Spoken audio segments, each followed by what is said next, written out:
সাপের ডিম, হাঁসের ডিম এগুলা খাওয়া বাদ দিয়ে আমার মতো ঘাস খাওয়ার প্র্যাকটিস করো। দেখবে তোমার দিন আরামে কেটে যাবে। মিসকে মামু, তোমার খবর কি? কিভাবে চলতেছো? বলিস না লালু ভাই না, কয়দিন তো সাপের ডিম, হাঁসের ডিম খেয়ে বেঁচেছিলাম। গত এক সপ্তাহ ধরে টানা বৃষ্টি হচ্ছে, আমি তো বাসা থেকে বেরোতে পারছি না। এদিকেও বন্যাও এসে গেল, কি খাবো ভেবে পাচ্ছি না। ও মামু, তাহলে এই ব্যাপার।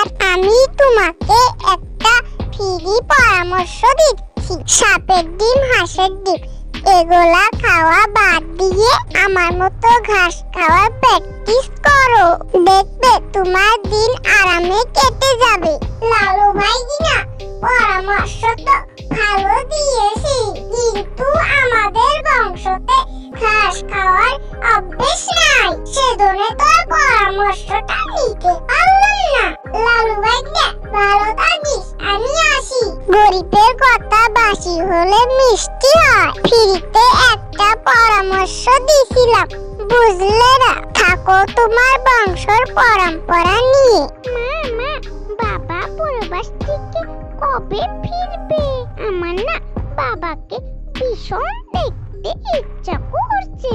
বলো না মা, বলো।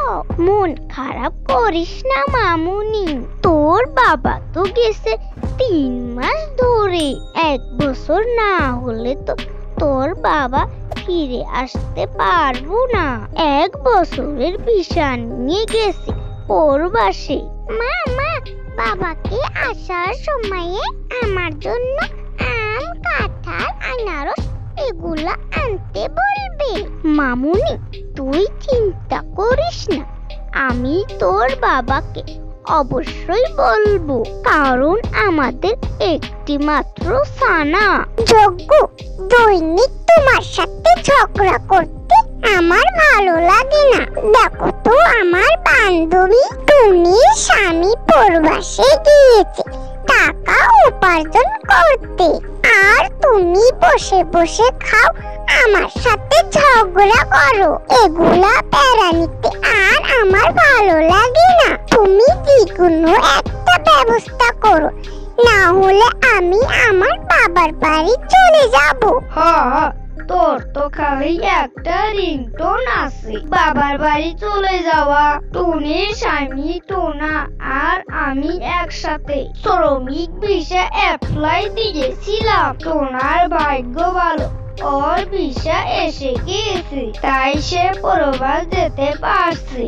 আর আমার দুর্ভাগ্য, ভিসা ক্যান্সেল গেছে, সেজন্য আমি প্রবাস যেতে পারি না। তাই তুমি রোজ রোজ আমার সাথে ঝগড়া করো।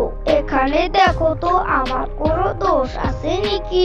হয়েছে, তোমার পুরনো টেলিভিশন বন্ধ করো, এবার কিছু খেয়ে কাজে বের হয়ে যাও। এভাবে বসে থাকলে কাজ হবে না। এবার উচিত কথা বলেছি, গায়ে ঠোসা পড়েছে।